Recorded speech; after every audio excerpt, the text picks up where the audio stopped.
Hello everyone मित्रों, second grade शिक्षक भर्ती के लिए जो आपका सब्जेक्ट है सामाजिक अध्ययन, आज से हम उनके मॉडल पेपरों पे अध्ययन करेंगे।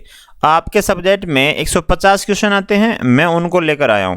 इससे पहले अपने सेकंड ग्रेड शिक्षक भर्ती के प्रथम पेपर के लिए भी मॉडल पेपर करवा रहा हूं। RPC second grade model paper के नाम से प्ले लिस्ट बनी हुई है, उसमें आपको सारे मॉडल पेपर मिल जाएंगे। वो सारी वीडियो भी आप जरूर देखें। आज से अपन आपके सब्जेक्ट सामाजिक अध्ययन के मॉडल पेपर पे अध्ययन करेंगे। आपको एग्जाम से पहले 20 मॉडल पेपर इसी यूट्यूब चैनल पे करवा दूंगा। ये सारे मॉडल पेपर आपके सिलेबस अकॉर्डिंग ही करवाए जा रहे हैं, तो आप मेरे साथ बने रहें। नमस्कार, मैं राजेंद्र सभी का स्वागत करता हूं कलाम सिविल सर्विस यूट्यूब चैनल में। सभी मित्र वीडियो को लाइक कर दें तथा शेयर कर दें। जो नए मित्र हमसे जुड़े हैं वो चैनल को जरूर सब्सक्राइब कर दें। मित्रों, टेलीग्राम चैनल भी बना हुआ है, उसको भी आप ज्वाइन कर सकते हैं यदि आप वीडियो की PDF डाउनलोड करना चाहते हैं। तो चलते हैं क्वेश्चनों की तरफ। देखिएगा, पहला क्वेश्चन आपकी स्क्रीन के ऊपर है। हाँ जी, कमेंट के माध्यम से जल्दी जल्दी इस क्वेश्चनों का आंसर दीजिएगा। मित्रों, जो भी नए साथी इस चैनल के साथ जुड़ा है वो वीडियो को जरूर लाइक करें और चैनल को जरूर सब्सक्राइब करके जाइएगा। मित्रों, हम जी अभी आज अपने क्या करेंगे, कम समय में ज़्यादा क्वेश्चन सोल्व करने की कोशिश करेंगे दोस्तों। तो जल्दी जल्दी आप कमेंट करिएगा। हड़प्पा सभ्यता में विशाल स्नानागार किस पुरातत्व स्थल से पाया गया है?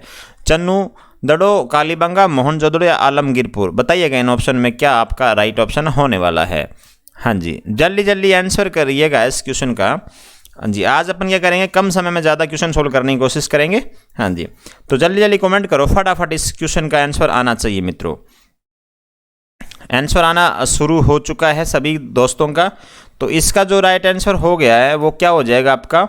हाँ जी, मोहनजोदड़ो हो जाएगा। मित्रों, क्या हो जाएगा आपका? मोहनजोदड़ो। सी नंबर आंसर क्या हो जाएगा आपका?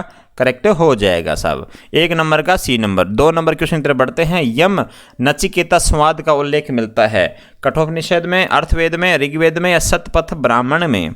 तो बताइएगा यम नचिकेता संवाद का उल्लेख कौन से मिलता है? तो जल्दी जल्दी क्वेश्चन पर कमेंट करिएगा मित्रों।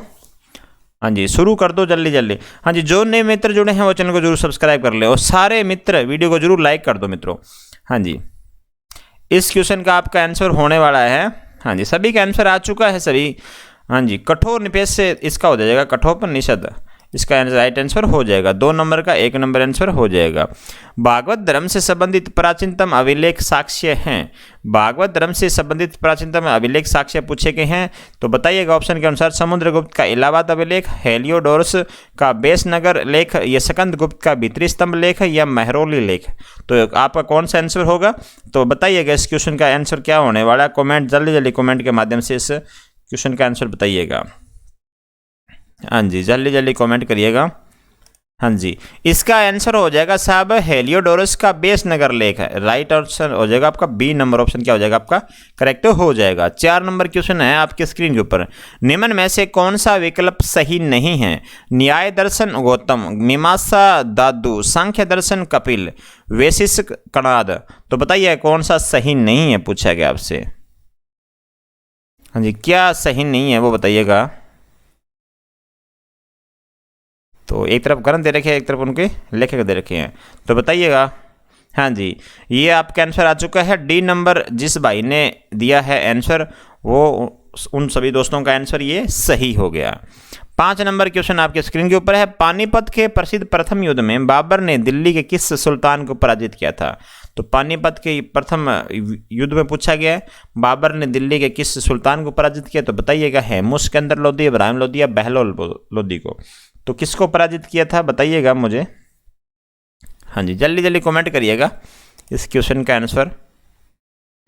तो ठीक है साहब, पानीपत का जो प्रथम युद्ध था, बाबर ने दिल्ली के किस सुल्तान को पराजित किया? तो इब्राहिम लोदी को पराजित किया था मित्रों। किसको किया था? इब्राहिम लोदी को पराजित किया साहब। किस मुगल शासक ने 1582 ईस्वी में दीन ए इलाही की स्थापना करी है? बाबर, हुमायूं, अकबर सेकंड या अकबर ने? तो दीन ए इलाही की पूछी की स्थापना किसने करी है 1582 ईस्वी में? तो बताइएगा किसने स्थापना करी है। हाँ जी, जल्दी जल्दी कमेंट करिएगा इसका, तो किसने करी है। हाँ जी, आंसर बताइएगा जल्दी जल्दी। हाँ जी, डी नंबर आंसर हो जाएगा साहब। इसका राइट आंसर हो जाएगा अकबर ने। दीन इलाही की स्थापना किसने करी है? अकबर ने करी है 1582 ईस्वी में। ये भी थोड़ा सा आप ध्यान में रखिएगा। 7वां क्वेश्चन है आपके स्क्रीन के ऊपर, बताइए क्या आंसर होने वाला है। निम्न मुस्लिम विद्वानों में से हिंदी साहित्य के लिए किसका सबसे महत्वपूर्ण योगदान है? तो हिंदी साहित्य के लिए सबसे महत्वपूर्ण योगदान किसका है? अबुल फजल फैजी, अब्दुल रहीम खान खाना या बदायूनी का? बताइए किसका है सबसे ज़्यादा, किसका योगदान हो जाएगा साहब? तो इसका आंसर आना शुरू हो गया है। हाँ जी, सभी मित्र जल्दी से कमेंट कर दो। और हाँ जी साहब, इसका आंसर आ चुका सी नंबर। अब्दुल रहीम खान खाना का क्या है? सबसे महत्वपूर्ण योगदान है हिंदी साहित्य के लिए। तो सी नंबर आपका आंसर करेक्ट हो जाएगा। मुगलों की कैद से भागने के समय शिवाजी निम्न में से किस प्रसिद्ध नगर में बंदी के रूप में रहे थे? तो शिवाजी किस में रहे थे बताइएगा, किस नगर में रहे थे? दिल्ली, आगरा, जयपुर या सिंहगढ़ के अंदर? तो इस क्वेश्चन का क्या आंसर होने वाला आपके हिसाब से बताइएगा। हाँ जी, अपने दोस्तों तक भी ये क्लास शेयर कर दो मित्रों, अपने दोस्तों तक भी ये क्लास शेयर कर दो, जिसका क्या है ज़्यादा फायदा उनको भी मिल सके। हाँ जी, वीडियो को लाइक कर दो सारे, और जो नए मित्र इस हमारे साथ जुड़े हुए चैनल को जरूर सब्सक्राइब करके जाइएगा। तो इसका आंसर हो जाएगा साहब आगरा। क्या हो जाएगा? बी नंबर आंसर आपका करेक्ट हो जाएगा। 8 नंबर का बी नंबर आंसर करेक्ट कर लीजिएगा। रूस में खूनी रविवार की घटना कब घटी थी? खूनी रविवार की घटना पूछी गई है रूस के अंदर, तो कब घटी थी बताइएगा। इस क्वेश्चन का क्या आंसर होने वाला है? हाँ जी, इस क्वेश्चन का आंसर होने वाला है, हाँ जी बता दो जल्दी जल्दी कमेंट के माध्यम से बताइएगा। हाँ जी, 22 जनवरी 1905 को रूस में क्या है खूनी घटना घटती है। 1 नंबर ऑप्शन है सही हो जाएगा आपका। निम्नलिखित कथनों पर विचार कीजिए, सही कथन बताइए कौन सा सही कथन है इनमें से। 1 नंबर कथन दे रखा है, भारतीय राष्ट्रीय कांग्रेस की प्रथम महिला अध्यक्ष सरोजनी नायडू थी। भारतीय राष्ट्रीय कांग्रेस के प्रथम मुस्लिम अध्यक्ष बदरुद्दीन तैयबजी थे दोस्तों। तो सत्य कथन की पहचान करनी है। हाँ जी, भारतीय राष्ट्रीय कांग्रेस की प्रथम महिला अध्यक्ष सरोजनी नायडू थी क्या? तो इसका राइट आंसर हो जाएगा केवल दो जो कथन है, भारतीय राष्ट्रीय कांग्रेस की प्रथम मुस्लिम अध्यक्ष बदरुद्दीन तैयबजी हैं, यही सही है। बाकी ये ऊपर वाला सही नहीं है। तो ठीक है, मुझे आप बताइए कमेंट करके कि भारतीय जो कांग्रेस की जो पहली महिला अध्यक्ष कौन थी दोस्तों। निम्न में से कौन सी योजना भारतीय स्वतंत्रता का आधार बनी है? क्रिप्स मिशन, विवल योजना, माउंटबेटन योजना या संप्रू योजना? तो बताइए कौन सी योजना है जो भारतीय स्वतंत्रता का आधार बनी है? हाँ जी, जल्दी जल्दी कमेंट करिएगा मित्रों, जल्दी जल्दी कमेंट करो। और ये क्लास है ना बहुत इंपॉर्टेंट क्लास होने वाली है। ऐसे करके मैं आपके लिए 20 मॉडल पेपर लेकर आऊँगा, तो आप मेरे साथ बने रहिए। पूरे 150 क्वेश्चन होंगे आपके लिए। तो इसका आंसर हो जाएगा साहब आपका माउंटबेटन योजना हो जाएगी। क्या हो जाएगी? भारतीय स्वतंत्रता आधार क्या बनी थी? माउंटबेटन योजना आई थी दोस्तों। ठीक है, सी नंबर आंसर आपका करेक्ट हो जाएगा। सविनय अवज्ञा आंदोलन के रूप में गांधी जी ने दांडी मार्च प्रारंभ किया था। दांडी मार्च कब प्रारंभ किया था गांधी जी ने? तो ये बताना आपको साहब, जल्दी जल्दी कमेंट के माध्यम से इस क्वेश्चन का आंसर बता दीजिएगा। हाँ जी, 12 मार्च 1930, 6 अप्रैल 1930, 26 जनवरी 1931। क्या आंसर होने वाला है तो बताइएगा।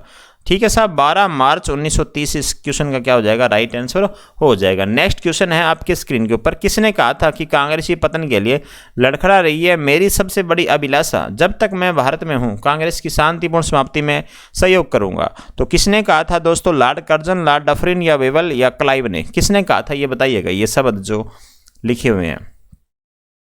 हाँ जी, आंसर करिएगा जल्दी जल्दी। सारे इंपॉर्टेंट टॉपिक हैं ये, सारे जो भी क्वेश्चन है ये सारे आपके लिए इंपॉर्टेंट रहने वाले हैं। तो आपका आज जो सामाजिक अध्ययन सेकंड ग्रेड का जो सेकंड पेपर है उसके लिए अपन मॉडल पेपर पे अध्ययन कर रहे हैं। तो इसका आंसर क्या हो जाएगा? इसका हो जाएगा लॉर्ड कर्जन, राइट आंसर हो जाएगा साहब। 1 नंबर आंसर क्या हो जाएगा आपका? करेक्ट हो जाएगा। मेरा समय तो वर्तमान व्यवस्था में ही कट जाएगा, मेरे मरने के बाद प्रलय होगी, यह वाक्य किस फ्रांसीसी शासक ने कहा था? लुई 14वां, लुई 15वां, लुई 16वां या लुई 18वां? तो किसने ये शब्द कहे थे ये बताइएगा मुझे। तो आप, मेरा समय तो वर्तमान व्यवस्था में कट जाएगा, हाँ जी, किसने कहे थे? तो कमेंट कर दीजिएगा। तो क्या आंसर रहने वाला है? लुई 15वां दोस्तों। लुई 15वां ने ये शब्द कहे थे कि मेरी क्या है वर्तमान व्यवस्था में ही कट जाएंगे मेरा समय। ठीक है साहब। नेक्स्ट क्वेश्चन है आपके स्क्रीन के ऊपर 15 नंबर क्वेश्चन है, देखिएगा। अमेरिकी स्वतंत्रता संग्राम की पृष्ठभूमि में यॉर्कटाउन का युद्ध कब लड़ा गया था, बताइएगा। अमेरिकी जो स्वतंत्रता संग्राम हुआ था, यॉर्कटाउन का युद्ध पूछा गया आपसे, कब लड़ा गया था, तो बताइएगा कब लड़ा गया था ये। क्या आंसर रहने वाला है?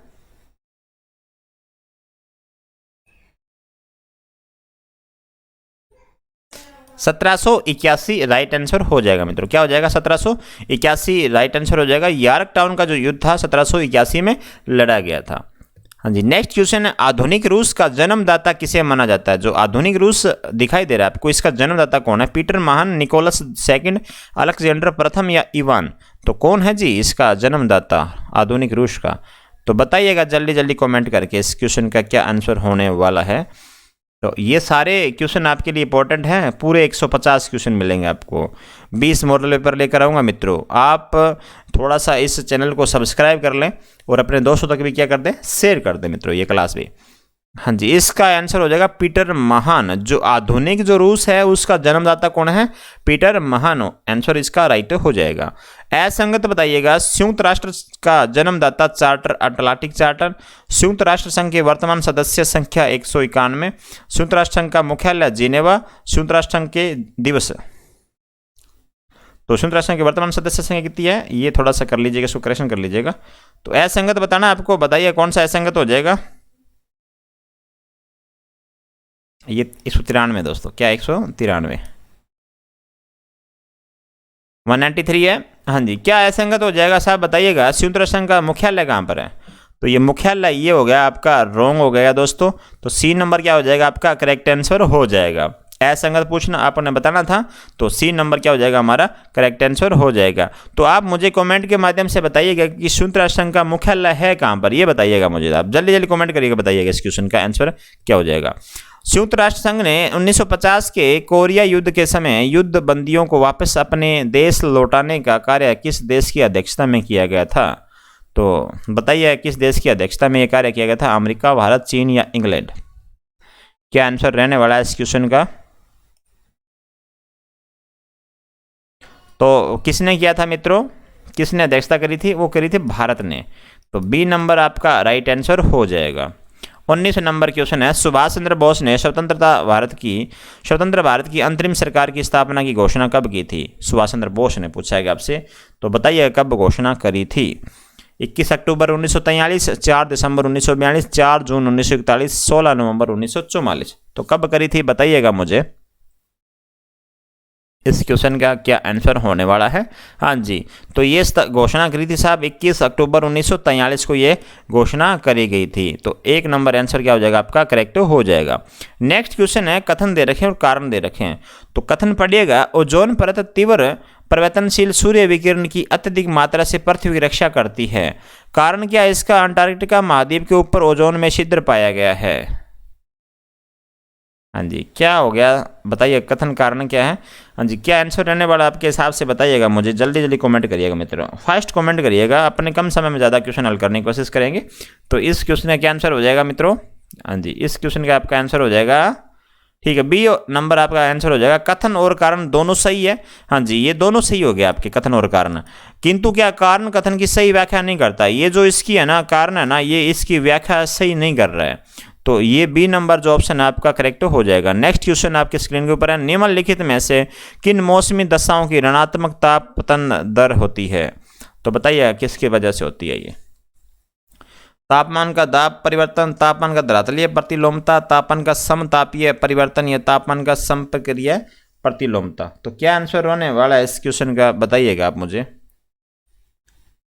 हाँ जी, जल्दी जल्दी कमेंट करिएगा इस क्वेश्चन का। हाँ जी, आंसर आ चुका है, तापमान का धरातलीय प्रतिलोमता से क्या हो जाएगा राइट आंसर हो जाएगा। नेक्स्ट क्वेश्चन है कथन और कारण वाला, हिंद महासागरीय धाराओं का परिचालन प्रतिरूप अंध महासागरीय एवं प्रशांत महासागरीय धाराओं के परिचालन प्रतिरूप से बहुत भिन्न भिन्न होता है। हिंद महासागरीय धाराएं मानसूनी हवाओं की मौसमी आवर्तता की प्रभावित होता है। उत्तर भारत स्थल रुद्ध है। तो क्या होगा इसका आंसर बताइएगा सोच के। हाँ जी, हाँ जी, क्या जल्दी जल्दी आंसर दो मित्रों, जल्दी जल्दी आंसर दो फटाफट कमेंट के माध्यम से। हाँ जी, इसका आंसर हो जाएगा साहब 1 नंबर। कथन तथा कारण दोनों सही है, परंतु कारण कथन की सही व्याख्या है, तो ये जो कारण है ये इसकी बिल्कुल सही व्याख्या हो जाएगी आपकी। 1 नंबर ऑप्शन सही का सही हो जाएगा। सुमेलित करना है, मृदा के प्रकार दे रखे हैं और उनके पीएच अनुपात दे रखे हैं, तो कौन सी मृदा का कितना पीएच होता है तो आप बताइएगा। कृषिगत मृदाएं, अत्यधिक अम्लीय मृदाएं, निष्पक्ष मृदाएं, अत्यधिक क्षारीय मृदाएं, तो बताइए क्या आंसर रहने वाला है। तो क्या आंसर रहने वाला, जल्दी जल्दी करिएगा कमेंट। हाँ, जो कृषिगत जो मृदाएं होती है उसका पीएच होता है 5 से लेकर 8 तक होता है मित्रों। कितना होता है, 5 से लगाकर 8 होता है। अत्यधिक जो अम्लीय मृदाएं होती है उसका पीएच होता है 4 से 4.5 होता है। और निष्पक्ष जो मृदाएं होती है उसका पीएच होता है 7। और अत्यधिक जो क्षारीय मृदाएं होती है उनका पीएच कितना होता है, उनका पीएच होता है 8 से 8.5 हो जाएगा। तो 2, 4, 1, 2, 3 नंबर आंसर आपका करेक्ट हो जाएगा साहब। 24 नंबर क्वेश्चन देखिएगा, निम्नलिखित राज्यों में से किसकी सीमा बांग्लादेश की सीमा से उभयनिष्ठ नहीं है। बांग्लादेश के साथ सीमा किसकी नहीं लगती है, मेघालय, त्रिपुरा, मिजोरम या सिक्किम। तो क्या आंसर राइट होने वाला है, तो बताइएगा क्या राइट आंसर होने वाला है। ठीक है साहब, इसका आंसर हो जाएगा डी, सिक्किम हो जाएगा। राइट आंसर डी, सिक्किम आपका करेक्ट आंसर हो जाएगा। 25 नंबर है, फोसा मैग्ना है, क्या है, ज्वालामुखी है, विकार की घाटी है, या ब्रूसोत्तर पर्वत है, या दरार घाटी है, तो क्या हो जाएगा बताइएगा इस क्वेश्चन का राइट आंसर। फोसा मैग्ना पूछा गया आपसे, क्या हो जाएगा फोसा मैग्ना।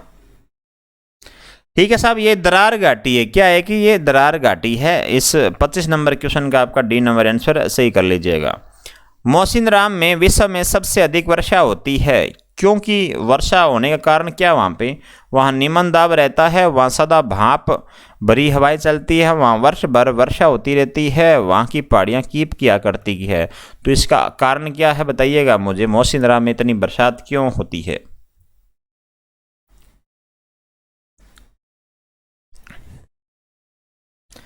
ठीक है साहब, जल्दी जल्दी आंसर दो इस क्वेश्चन का। ठीक है जी, आंसर आना शुरू हो चुका है। वहाँ की जो पहाड़ियाँ हैं वो कीपनुमा की आकृति पहाड़ियाँ, ऐसे पहाड़ियाँ बनी हुई है, तो ऐसे पहाड़ियाँ बनी हुई, कीपनुमा पहाड़ियाँ होती है दोस्तों, तो ऐसे पहाड़ी बिल्कुल बनी हुई है, ऐसे पहाड़ियाँ हैं। इसके अंदर क्या होता है, जो मानसूनी जो हवाएं होती है इसके अंदर टकरा के इसकी दिशा इस तरह से हो जाती है दोस्तों, तो हिमालय के समानांतर इसकी दिशा हो जाती है, तो इसलिए वजह से क्या होती है, यहाँ पे बादल टकरा कर यहाँ पूरी बरसात ये हो जाती है मौसिनराम के अंदर। और पूरे विश्व में सबसे ज़्यादा बरसात कहाँ होती है, मौसिनराम, आपका करेक्ट आंसर हो जाएगा। फोहन तथा चिनूक हवाओं का अनुभव होता है, फोहन तथा चिनूक हवाओं का अनुभव होता है, तो ऑप्शन आपके सामने आंसर दीजिएगा। स्विट्जरलैंड के उत्तरी आल्प्स की घाटियों में और उत्तरी अमेरिका के रॉकी और पूर्वी ढालों में, स्विट्जरलैंड के दक्षिणी आल्प्स की पूर्वी ढालों में और दक्षिण अमेरिका के एंडीज की पश्चिमी ढालों में, फ्रांस की घाटी और न्यू फोकलैंड में या नीदरलैंड तथा न्यूजीलैंड में कहाँ होता है चिनूक तथा फोहन हवा का अनुभव। हाँ जी, इसका आंसर हो जाएगा 1 नंबर, स्विट्जरलैंड के उत्तरी आल्प्स के घाटियों में और उत्तरी अमेरिका के रॉकी और की पूर्वी ढालों में, इसका राइट आंसर हो जाएगा साहब। 1 नंबर आंसर जिस दोस्त ने दिया है वो अपना आंसर करेक्ट कर लीजिएगा। निम्नलिखित में से कौन सा समुद्री बंदरगाह नहीं है, तो कौन सा समुद्री बंदरगाह नहीं है, ओखला, तिरचूर, कलीन या नागरकोइल। तो समुद्री बंदरगाह पूछा गया आपसे कौन सा नहीं है, तो कौन सा नहीं है समुद्री बंदरगाह, तो कौन सा हो जाएगा दोस्तों, जो समुद्री बंदरगाह नहीं है, ये ओखला जो हेड है ये नहीं है ना। ठीक है साहब, ओखला हेड 1 नंबर आंसर आपका करेक्ट हो जाएगा। तिरुचूर, कलीन या नगरपोल ये क्या है, ये आपके समुद्री बंदरगाह हैं, ये क्या है समुद्री बंदरगाह हैं, और ये नहीं है। ठीक है, तो 1 नंबर आंसर आपका करेक्ट हो जाएगा। 29 नंबर क्वेश्चन है, निम्नलिखित में से कौन सा 1 वर्ष के दौरान अशोधित जन्म दर को दर्शाता है, अशोधित जन्म दर को कौन सा दर्शाता है 1 वर्ष के दौरान, तो बताइए कौन सा दर्शाता है।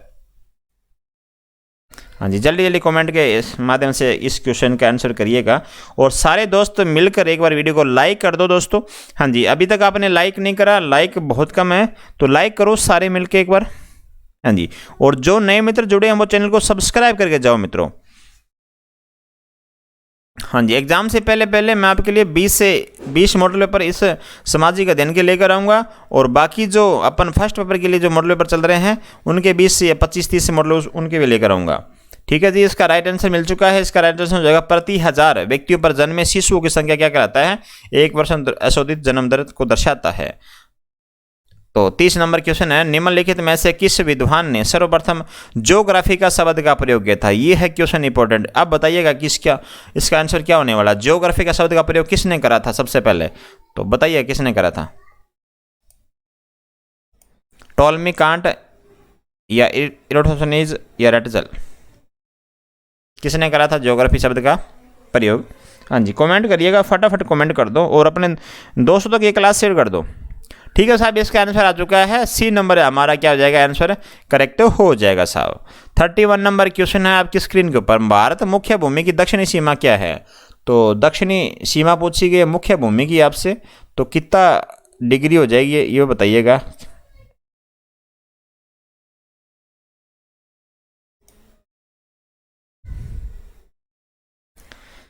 हाँ जी, जल्दी जल्दी कमेंट करिएगा दोस्तों फटाफट। मुख्य भूमि की दक्षिणी सीमा पूछी कि कितनी हो जाएगी आपकी। हाँ जी, 8 डिग्री 4 मिनट हो जाएगी साहब। सी नंबर आंसर देने वाले सभी दोस्त अपना आंसर सही कर लें।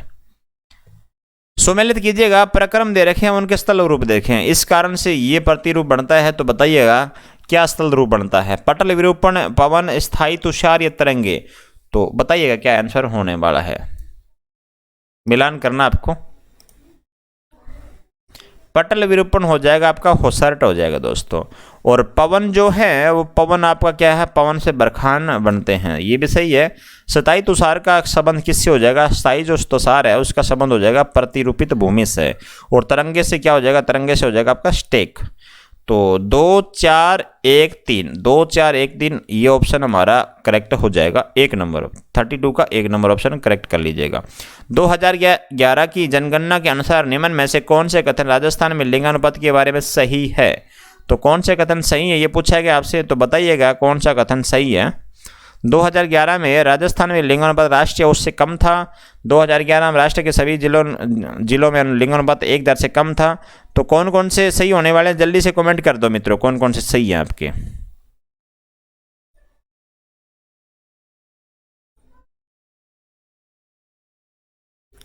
ठीक है साहब, इस क्वेश्चन का भी आंसर हमें आ चुका है। सी नंबर आंसर करेक्ट हो जाएगा। 1 2 तथा 3 सही हैं। ये ऊपर वाले जो 1 हैं, ये 2 और ये 3, ये तीनों सही हो जाएंगे। हमारा चौथा क्या है, हमारा चौथा गलत है। 33 नंबर का सी नंबर ऑप्शन करेक्ट कर लीजिएगा। काली मिट्टी राजस्थान के दक्षिणी पूर्वी हिस्से में पाई जाती है, इससे संबंधित सही तथ्य हैं। दक्षिण पूर्वी जो हिस्सा है राजस्थान का उसमें काली मिट्टी पाई जाती है। तो इसकी विशेषता बतानी है क्या है। इसके कण बारीक होते हैं, इसमें नमी धारण करने की क्षमता होती है, कैल्शियम एवं पोटास की पर्याप्तता होती है। यह मिट्टी बीकानेर चूरू में पाई जाती है। तो बताइएगा कहाँ पाई जाती है मिट्टी।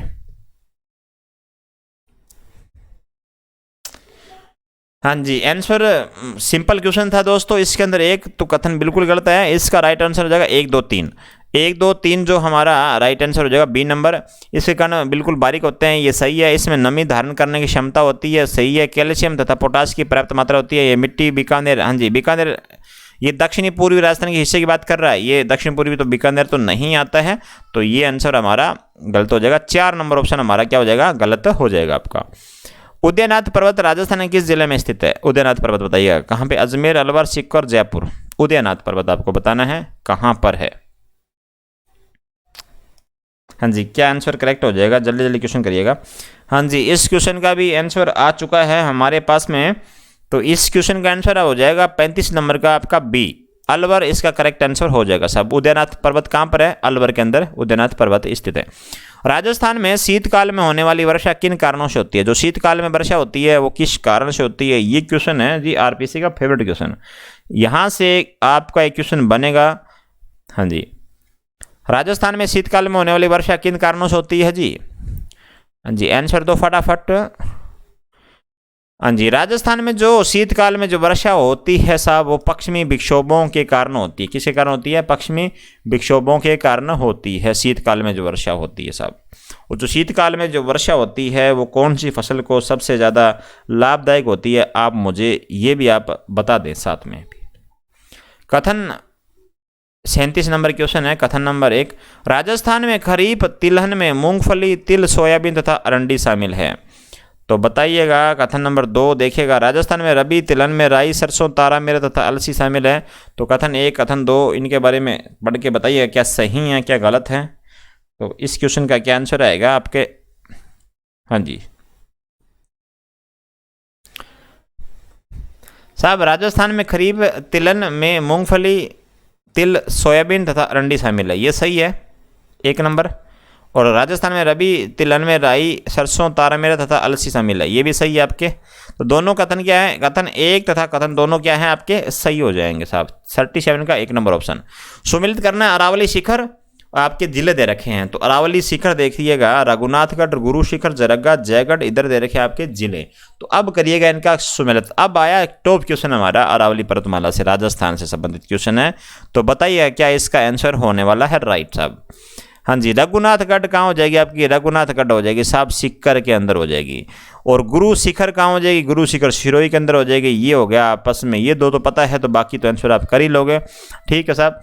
हाँ जी, जरगा कहाँ हो जाएगी, जरगा साहब कहाँ हो जाएगी, जरगा हो जाएगी आपकी उदयपुर के अंदर हो जाएगी। और जयगढ़ कहाँ हो जाएगी, जयगढ़ हो जाएगी जयपुर में। तो ठीक है, इसका आंसर हो जाएगा 2, 1, 4, 3 करेक्ट आंसर हो जाएगा आपका। उपयोगिता का अर्थ है किसी वस्तु का हमारे लिए उपयोगी होना, किसी वस्तु के द्वारा हमारे लिए आवश्यक होना, किसी वस्तु के द्वारा हमारी आवश्यकताओं को संतुष्ट करना, किसी वस्तु के द्वारा हमारी इच्छाओं को पूरा करना, उपयोगिता का अर्थ है। तो उपयोगिता का क्या अर्थ हो जाएगा बताइएगा। हाँ जी, किसी वस्तु के द्वारा हमारी आवश्यकताओं को संतुष्ट करना, इसका राइट आंसर हो जाएगा साहब। सी नंबर आंसर क्या हो जाएगा, करेक्ट हो जाएगा। 40 नंबर क्वेश्चन है, सतत विकास को वर्ष 1987 की किस रिपोर्ट में परिभाषित किया गया था। 1987 में पूछा गया है, जो सतत विकास है उसको कौन सी रिपोर्ट में परिभाषित किया गया है। जल्दी से जल्दी कमेंट करिएगा मित्रों, कम समय में ज़्यादा क्वेश्चन करवाने की अपने सोच रहे हैं, तो कमेंट भी आपके जल्दी जल्दी आने चाहिए, तभी तो ये संभव हो सकता है। हाँ जी, राचेल कार्लसन रिपोर्ट, ब्रटलैंड रिपोर्ट, या जॉन कैनेडी रिपोर्ट, या जॉर्ज लुडविग रिपोर्ट, क्या आपका करेक्ट आंसर हो जाएगा। तो बताइए क्या आंसर करेक्ट रहने वाला है। हाँ जी साहब, इसका आपका आंसर रह जाएगा कौन सा।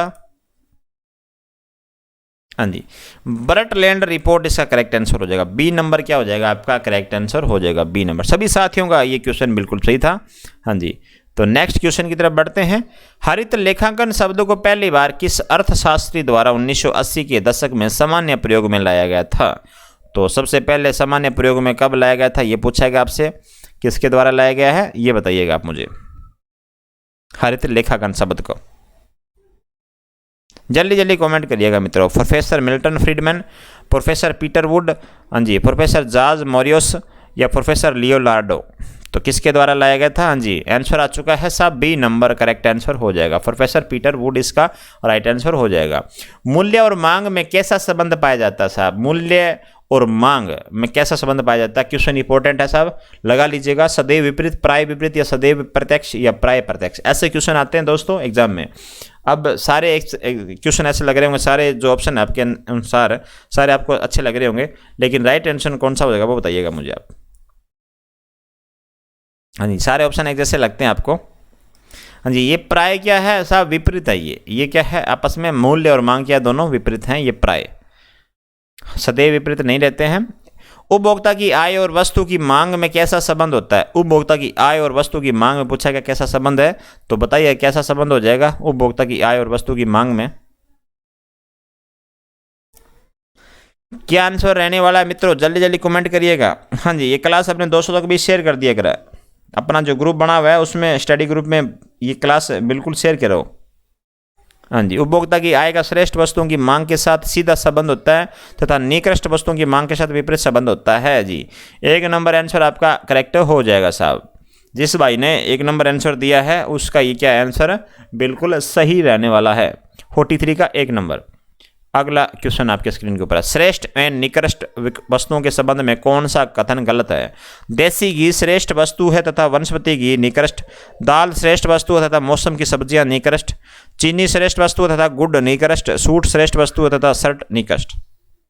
44 का क्या आंसर रहने वाला बताइएगा, क्या आंसर रहने वाला है, सूट श्रेष्ठ वस्तु तथा शर्ट निकृष्ट। हाँ जी, डी नंबर आंसर इसका करेक्ट हो जाएगा भाइयों। तो सभी दोस्तों ने डी नंबर आंसर दे रहे हैं, तो उनका सभी का ये क्या है क्वेश्चन बिल्कुल सही है। हाँ जी, पूर्ति किस प्रकार की अवधारणा है, स्टॉक अवधारणा, प्रवाह अवधारणा, दोनों, या उपरोक्त में से कोई नहीं। पूर्ति पूछी गई किस प्रकार की अवधारणा है, तो बताइए क्या आंसर रहने वाला है, पूर्ति किस प्रकार की अवधारणा है मित्रों। जल्दी जल्दी इस क्वेश्चन का आंसर बताइएगा, क्या रहने वाला आपका आंसर। हाँ जी, इसका साहब आंसर हो जाएगा साहब प्रवाह अवधारणा। क्या हो जाएगा? बी नंबर आपका राइट आंसर हो जाएगा। 45 का आप कुछ आंसर कर लीजिएगा, बी नंबर आपका करेक्ट आंसर हो जाएगा। साम्य का क्या अर्थ है बताइएगा, साम्य का अर्थ क्या है? हाँ जी, जल्दी जल्दी आंसर करिएगा इस क्वेश्चन का। साम्य का अर्थ क्या है? हाँ जी, साम्य क्या अर्थ हो गया? हाँ जी, आंसर आ चुका है सभी का। जो साम्य का मित्रों अर्थ हो जाएगा वो दो या अधिक शक्तियों के मध्य संतुलन साम्य का अर्थ होता है। अभी साम्य का अर्थ क्या हो जाएगा? दो या अधिक शक्तियों के मध्य क्या होता है? संतुलन कहलाता है साम्य। साम्य मूल्य है किसके आधार पर निर्धारित किया जाता है? साम्य मूल्य किसके आधार पर निर्धारित किया जाता है? मांग और पूर्ति, मांग और मूल्य, पूर्ति और मूल्य, प्रतियोगिता और मूल्य। तो साम्य मूल्य किसके आधार पर निर्धारित किया जाता है ये बताइएगा। क्वेश्चन बहुत इंपॉर्टेंट क्वेश्चन है मित्रों, सारे क्वेश्चन 150 क्वेश्चन आपके लिए इंपॉर्टेंट रहने वाले हैं। एक से एक बढ़ के क्वेश्चन लेकर आए हूं दोस्तों। इनके अंदर जो पिछली क्लासों में क्वेश्चन आए वो भी मैंने शामिल कर दिए अंदर। साम्य मूल्य किसके आधार पर निर्धारित किया जाता है? तो हाँ जी, इसका राइट आंसर हो जाएगा मित्रों क्या? साम्य जो मूल्य है ना वो आपके मांग और पूर्ति के ऊपर निर्धारित किया जाता है। ठीक है साहब, मांग और पूर्ति के ऊपर, कितनी मांग और कितनी पूर्ति हो रही है, ये साम्य मूल्य क्या करता है? इसके आधार पर निर्धारित किया जाता है साहब। निम्नलिखित में से कौन सा मुद्रा का सहायक कार्य नहीं है? मुद्रा का सहायक कार्य पूछा गया आपसे, तो मुद्रा का सहायक कार्य क्या नहीं है ये पूछा गया आपसे, तो बताइए क्या नहीं है मुद्रा का सहायक कार्य? हाँ जी, मुद्रा का जो सहायक कार्य अपन उसकी बात करते हैं, स्थगित भुगतानों का आधार है, ये सही है हमारा, ये कार्य इसके क्रय शक्ति का हस्तांतरण, ये भी सही है। हाँ जी, मूल्य संचय का साधन, ये भी सही है। तो नहीं पूछा गया हमसे, तो नहीं का कैंसर क्या हो जाएगा? डी नंबर क्या हो जाएगा? करेक्ट आंसर हो जाएगा। मूल्य मापक क्या है? इसका आधार नहीं है। ठीक है साहब, 48 का सी नंबर आंसर हो जाएगा। निम्न में से कौन सा डेटा के माध्य का मूल्य का गुण है? तो निम्न में से कौन सा डेटा का माध्य का मूल्य का गुण है? तो बताइए कौन सा गुण हो जाएगा? क्या आंसर रहने वाला है? हाँ जी, तो इस क्वेश्चन का आंसर सभी ने डी डी डी डी सभी दे रहे मित्रों, तो इस क्वेश्चन का आंसर हो जाएगा डी। हाँ जी, तो डेटा के माध्य का मूल्य का गुण क्या है? गणना करने में और समझने में आसान होता है साहब, ये भी सही है। कड़ाई से परिभाषित होते हैं, ये भी सही है। चरम मूल्यों से प्रभावित नहीं होते हैं, ये भी सही है साहब।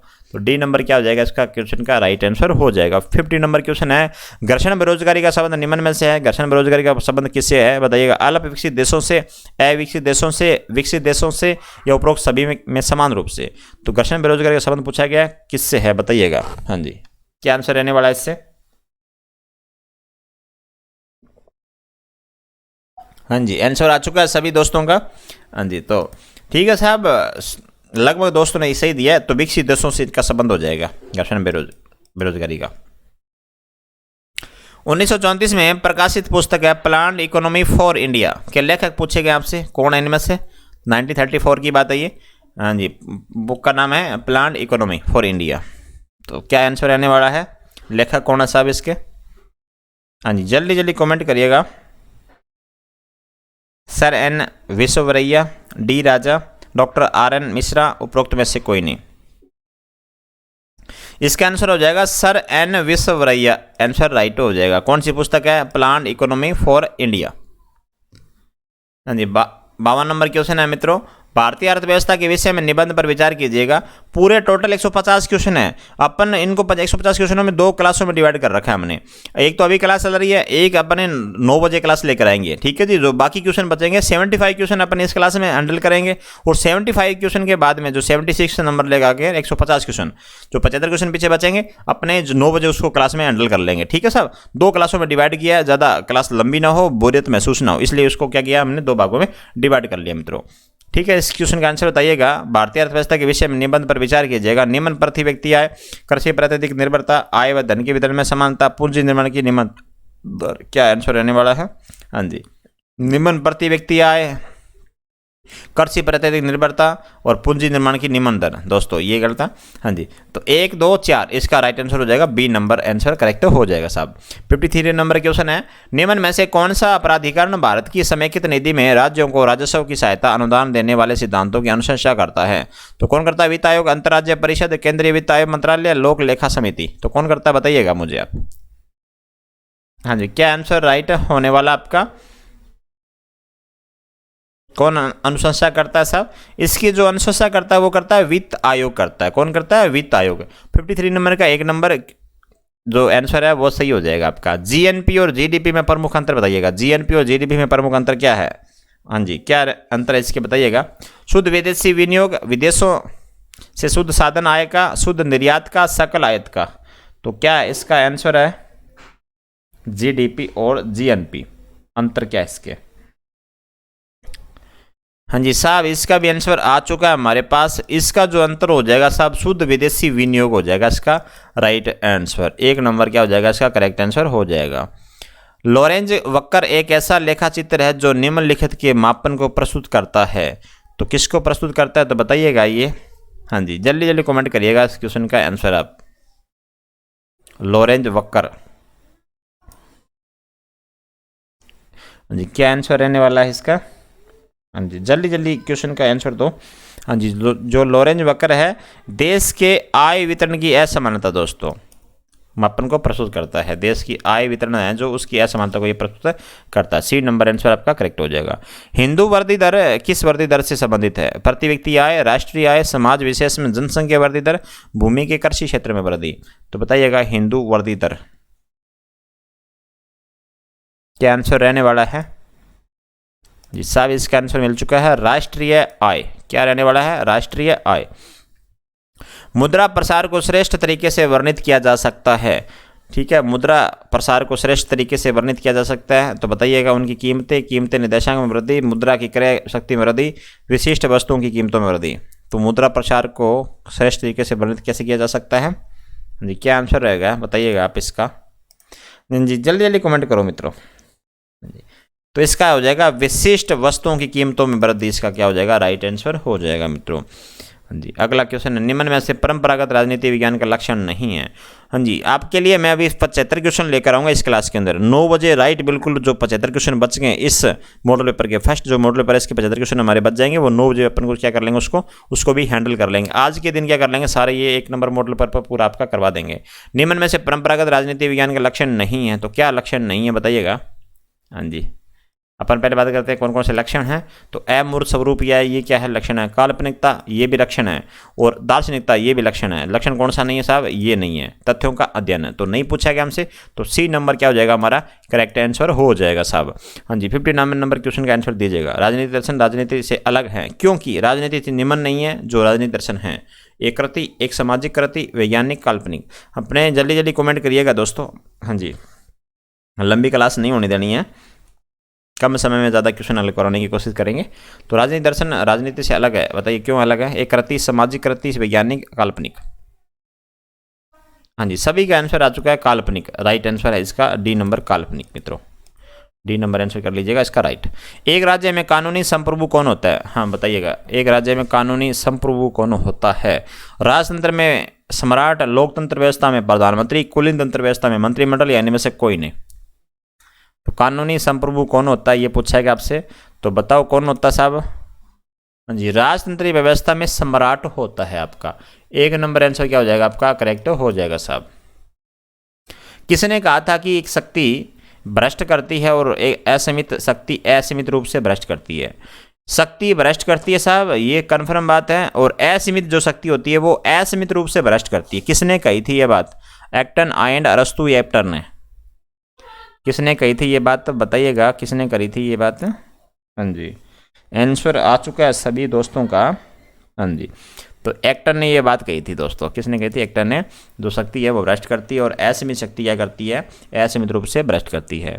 62 नंबर क्वेश्चन है, भारतीय संविधान एक विस्तृत लिखित संविधान है। आरंभ में इसकी धाराएं कितनी थी, कितने अनुच्छेद थे, कितने आर्टिकल थे आरंभ के अंदर। सिंपल क्वेश्चन है मित्रों। हाँ जी, 75 क्वेश्चन अपन यहीं करवाएंगे इसी क्लास के अंदर।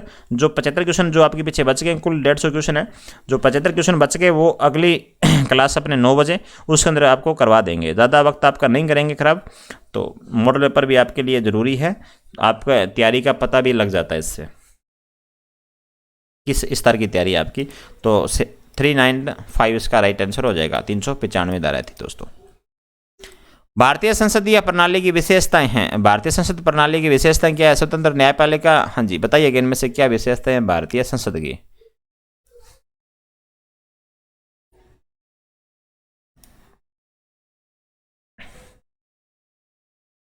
तो क्या विशेषताएं हैं इसकी बताइएगा। भारतीय जो संसद प्रणाली की विशेषता वो भाई साहब क्या है ये बता देता हूँ। इसकी विशेषता क्या हो जाएगी, जो विशेषता उन्हीं को बता रहा हूँ मैं।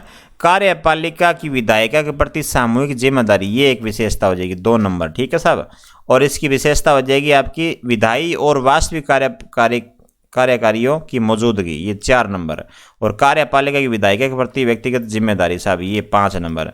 2, 4 और 5 नंबर आपका करेक्ट आंसर हो जाएगा। ये सी नंबर आंसर क्या हो जाएगा आपका, करेक्ट हो जाएगा साहब। 86वें संशोधन द्वारा निम्नलिखित अनुच्छेद जोड़ा गया था, तो कौन सा अनुच्छेद जोड़ा गया 86वां संविधान संशोधन के अनुसार? अनुच्छेद 45 का है, अनुच्छेद 43 का है, अनुच्छेद 39 का है या अनुच्छेद 48 का है? तो क्या जोड़ा गया था ये पूछेगा आपसे 86वें संविधान संशोधन के द्वारा। क्या जोड़ा गया था मित्रों? हाँ जी, जल्दी जल्दी इस क्वेश्चन का आंसर आना चाहिए। सिंपल क्वेश्चन है मित्रों, क्या जोड़ा गया था वो पता ही है। नीति निर्देश तत्व के ये सारे आर्टिकल हैं, कौन से हैं? नीति निर्देश तत्व भाग 4। तो ठीक है साहब, अनुच्छेद 45 क्या जोड़ा गया था? अनुच्छेद 45 क्या जोड़ा था 86वें संविधान संशोधन के अनुसार? भारतीय संघीय प्रणाली की विशेषता निम्नलिखित में से कौन सी है? कौन सी है मित्रों भारतीय संघीय प्रणाली की विशेषता? शक्तियों का बंटवारा, शक्तियों का अलग अलग होना, स्वतंत्र न्यायपालिका, प्रधानमंत्री का नेतृत्व और लिखित संविधान। तो भारतीय जो संघीय प्रणाली है उसकी विशेषता बतानी आपको क्या है? हाँ जी, पॉलिटी से ये क्वेश्चन आपका क्या आंसर राइट रहेगा? आप जल्दी से इस क्वेश्चन का आंसर कर दो। हाँ जी, इस क्वेश्चन का हमारा आंसर हो जाएगा साहब, क्या हो जाएगा? हाँ जी, शक्तियों का बंटवारा, और हो जाएगा हमारा स्वतंत्र न्यायपालिका, और हो जाएगा लिखित संविधान। ये 3 इसकी क्या हो जाएंगी, इसके साथ विशेषता हो जाएंगी। 2 शक्तियों का अलग अलग होना, ये भी नहीं है। प्रधानमंत्री का नेतृत्व, ये भी नहीं है दोस्तों। तो 1, 3, 5, 1, 3, 5 डी नंबर ऑप्शन आपका करेक्ट हो जाएगा साहब। नेक्स्ट क्वेश्चन है, राज्यसभा के सभापति का चयन होता है। राज्यसभा के सभापति का चयन कैसे होता है? राज्यसभा के निर्वाचित सदस्यों द्वारा, राज्यसभा के सदस्यों द्वारा, संसद के चुने हुए सदस्यों के द्वारा, संसद के सभी सदस्यों के द्वारा। तो राज्यसभा के सभापति का चयन कैसे होता है? तो इस क्वेश्चन का आंसर बताइएगा कैसे होता है सभापति का चयन? हाँ जी, आंसर सिंपल क्वेश्चन था दोस्तों। तो जो राज्यसभा के सभापति होते हैं संसद के सभी सदस्यों के द्वारा उनका क्या होता है? चयन होता है। 66 का डी नंबर आंसर करेक्ट हो जाएगा। आपको सम्मिलित करना है और सही उत्तर का चयन करना है, कौन सा सही उत्तर है इनमें से। सूची 1 और सूची 2 आपके राष्ट्रपति से संबंधित ये सारे आर्टिकल दे रखे हैं, तो बताइएगा कौन सा इससे संबंधित हो जाएगा। राष्ट्रपति का कार्यकाल किसमें है साहब? राष्ट्रपति का जो कार्यकाल है वो किसमें है? अनुच्छेद 56 के अंदर कार्यकाल है राष्ट्रपति का। राष्ट्रपति पर महाभियोग की प्रक्रिया कहाँ पर है? राष्ट्रपति की जो महाभियोग की प्रक्रिया वो साहब हो जाएगी अनुच्छेद 61 के अंदर ही है। राष्ट्रपति का वेतन और भत्ते, राष्ट्रपति का जो वेतन और भत्ते हैं वो दूसरी अनुसूची के अंदर है। कौन सी अनुसूची में? दूसरी अनुसूची में है, ये भी आपको ध्यान में होना चाहिए। राष्ट्रपति संघीय कार्यपालिका का अध्यक्ष अनुसूची 53 के अंदर है दोस्तों। तो 4, 2, 3, 1 राइट आंसर बी नंबर आपका करेक्ट आंसर हो जाएगा। 67 नंबर क्वेश्चन था, इंपॉर्टेंट क्वेश्चन लगा लीजिएगा।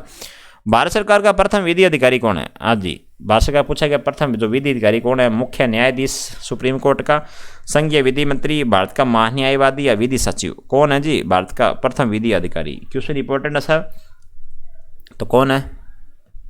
हाँ जी, क्या आंसर राइट रहने वाला है इस क्वेश्चन का? भारत सरकार जो प्रथम विधि अधिकारी है वो आपका हो जाएगा भारत का न्यायवादी। कौन हो जाएगा मित्रों? भारत का जो न्यायवादी है वो हो जाएगा आपका, हाँ जी, 68 का सी नंबर आंसर। तमिलों की नागरिकता प्रदान करने के संबंध में नेहरू कोटले वाला समझौता संपन्न हुआ। नेहरू कोटला वाला समझौता कब संपन्न हुआ ये बताना आपको। तो हाँ जी, कब संपन्न होता है? हाँ जी, आंसर आ चुका है सभी का। तो राइट आंसर है साहब 1949 को। कब हुआ था? 1949 को नेहरू कोटला समझौता होता है। 70 नंबर क्वेश्चन है, भारत में क्षेत्रवाद के विकास का क्या कारण है? तो क्षेत्रवाद का जो विकास का कारण क्या है? भाषाई लगाव, निहित राजनीतिक स्वार्थ, धार्मिक संकीर्णता की भावना, ये उपरोक्त सभी। हाँ जी, सारे क्षेत्रवाद में बटा हुआ है भारत, अलग अलग क्षेत्रों में बटा हुआ है। इसका मुख्य कारण है भाषाई लगाव है, अलग अलग राज्यों की अलग अलग भाषाएं हैं। निहित राजनीतिक स्वार्थ है दोस्तों, राजनीतिक स्वार्थ भी अलग अलग है, सभी अपने अपने क्षेत्र में कार्य करवाना चाहते हैं। धार्मिक संकीर्णता की भावना है और उपयुक्त सभी, इसका क्या हो जाएगा? राइट आंसर हो जाएगा। हाँ जी, 71 नंबर क्वेश्चन है, पॉलिटिक्स शब्द का प्रयोग सर्वप्रथम किसने किया था? ये है क्वेश्चन साहब इंपॉर्टेंट, बताइए क्या आंसर है। पॉलिटिक्स शब्द का प्रयोग सर्वप्रथम किसने करा था? प्लेटो, अरस्तु, मैकियावेली या होब्स ने? तो पॉलिटिक्स शब्द का सबसे पहले प्रयोग किसने करा था? हाँ जी, आंसर आ चुका है साहब। तो किसने करा था ये? अरस्तु ने करा था। किसने करा था? अरस्तु ने करा था। बी नंबर आंसर इसका राइट हो जाएगा आपका। हाँ जी, कोलंबो प्रस्ताव का प्रावधान क्या है? कोलंबो प्रस्ताव का क्या प्रावधान हो जाएगा? तो जो कोलंबो प्रस्ताव है, युद्ध विराम का समय भारत चीन विवाद के समय शांतिपूर्ण हल करने के लिए उचित है। चीन द्वारा पश्चिमी क्षेत्रों में अपनी सैनिक चौकियां 20 किलोमीटर पीछे हटाना, ये है प्रस्ताव का प्रावधान। भारत द्वारा अपनी वर्तमान स्थिति को कायम रखना, ये है। इसका डी नंबर आंसर क्या हो जाएगा? करेक्ट हो जाएगा साहब। 73 नंबर क्वेश्चन है, प्रजातंत्र में संप्रभुता निवास करती है? शासन में, संविधान में, जनता में या न्यायपालिका में? तो संप्रभुता निवास कहाँ करती है प्रजातंत्र के अंदर? तो सिंपल क्वेश्चन है साहब। आप, मुझे पता है इसका आंसर संविधान करोगे, लेकिन संविधान नहीं करना है, इसका आंसर करना जनता। क्या करता है? जनता। जो प्रजातंत्र में संप्रभुता कहाँ निवास करती है? जनता में ही निवास करती है। जनता का जनता के लिए।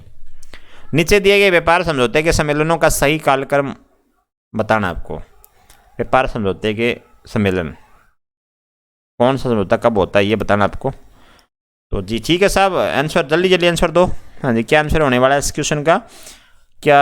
हाँ जी, इसका आंसर हो जाएगा कैनेडी सम्मेलन, टोक्यो सम्मेलन, उरुग्वे सम्मेलन और दोहा सम्मेलन। ये हो जाएगा साहब इसका सही अनुक्रम। अंतिम क्वेश्चन है आज की क्लास का। इसके बाद में अभी अपन तुरंत 9 बजे क्लास आएगी अपनी, उसके अंदर अपन क्या कर लेंगे, बाकी जो 75 क्वेश्चन बच के उसको कर लेंगे। क्लास लंबी ना हो इसलिए हमने इसको 2 भागों में डिवाइड किया मित्रों। और बाकी कोई दिक्कत नहीं है, एक क्लास में अपन 150 क्वेश्चन करवा सकते हैं, लेकिन 150 क्वेश्चन क्या हो जाते हैं, थोड़े लंबे क्वेश्चन हो जाते हैं।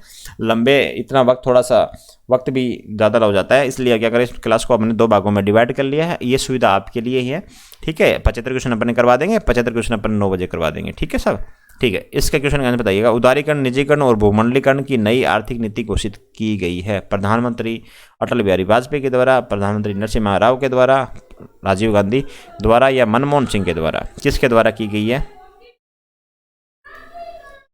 इसका राइट आंसर हो जाएगा साहब नरसिम्हा राव के द्वारा मित्रों। किसके द्वारा? नरसिम्हा राव के द्वारा। हाँ जी, जो भी इस क्लास को देख रहे हैं वो क्लास को जरूर लाइक करें, और जो नए मित्र जुड़े हैं वो चैनल को जरूर सब्सक्राइब करके जाएं मित्रों। Thank you so much.